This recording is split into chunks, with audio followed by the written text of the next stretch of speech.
Hi guys, ngayon nandito kami sa aming pakiran. Mag-harvest kami ngayon ng marang kasi ayan guys, marami ng bunga.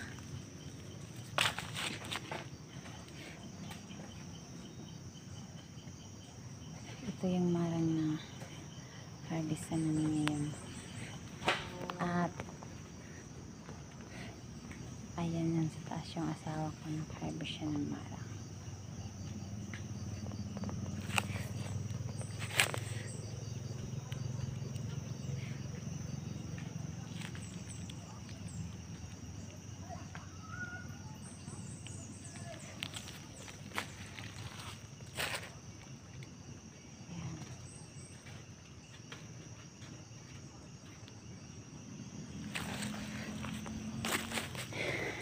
Ito guys, ito yung dalaw pa yung kuha namin.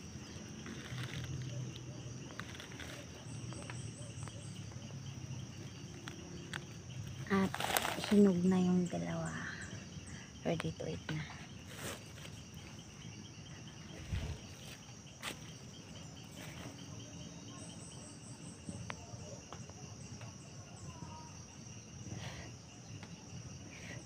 Yan yung nakita nyo guys na bundok ngayon. Yan yung barangay Mabugnaw.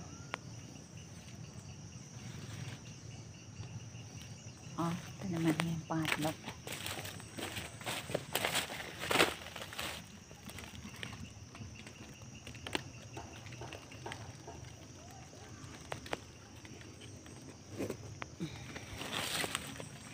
Ito, hinog din.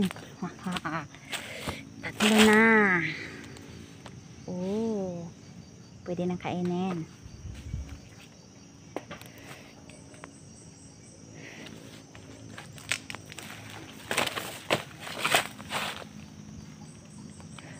Yan guys, napakataas ng marang na harvest namin.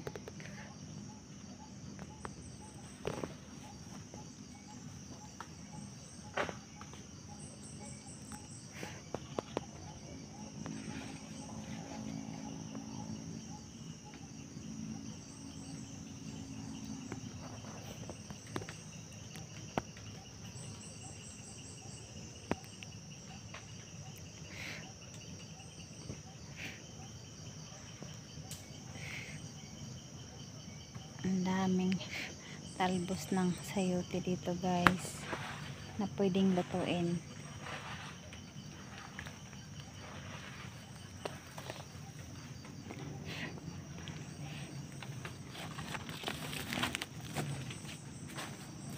Ano ba? Ito guys yung talbos ng sayote. At alam nyo ba na masarap itong kainin? Ito yung pwede ito siyang gawin mong pansit na green. Ito guys, at ang sarap nito kahit anong ilalagay mo na pangsahog. Magprito ka lang ng mga sangkap, yung mga lamas, pagkatapos lagyan mo ng kahit ano, kaining manok, kaining baboy or isda or ano, basta masarap ito guys. Ito.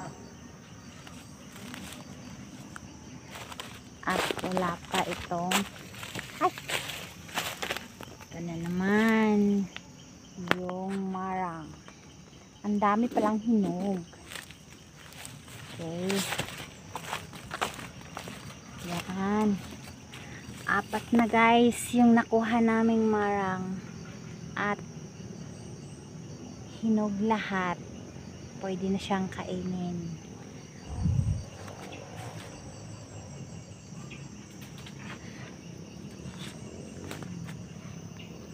At sa susunod kong video guys, itong talbos ng sayote, papakita ko sa inyo kung paano to lulutuin. Ito talbos ng sayote.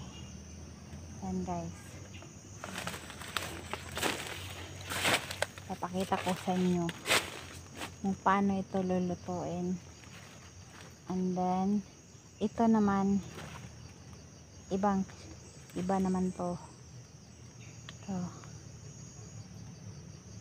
At pagkatapos ito, sa susunod papakita ko sa inyo guys kung paano ito lulutuin.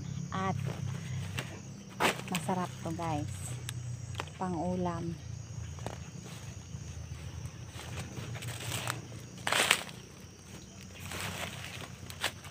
At ito din guys,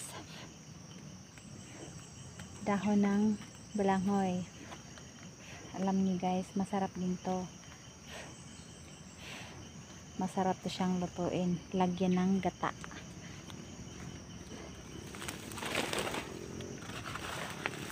Kaya maraming pagkain dito guys sa bukid, maraming gulay na hindi alam ng karamihan na pwede palang kainin.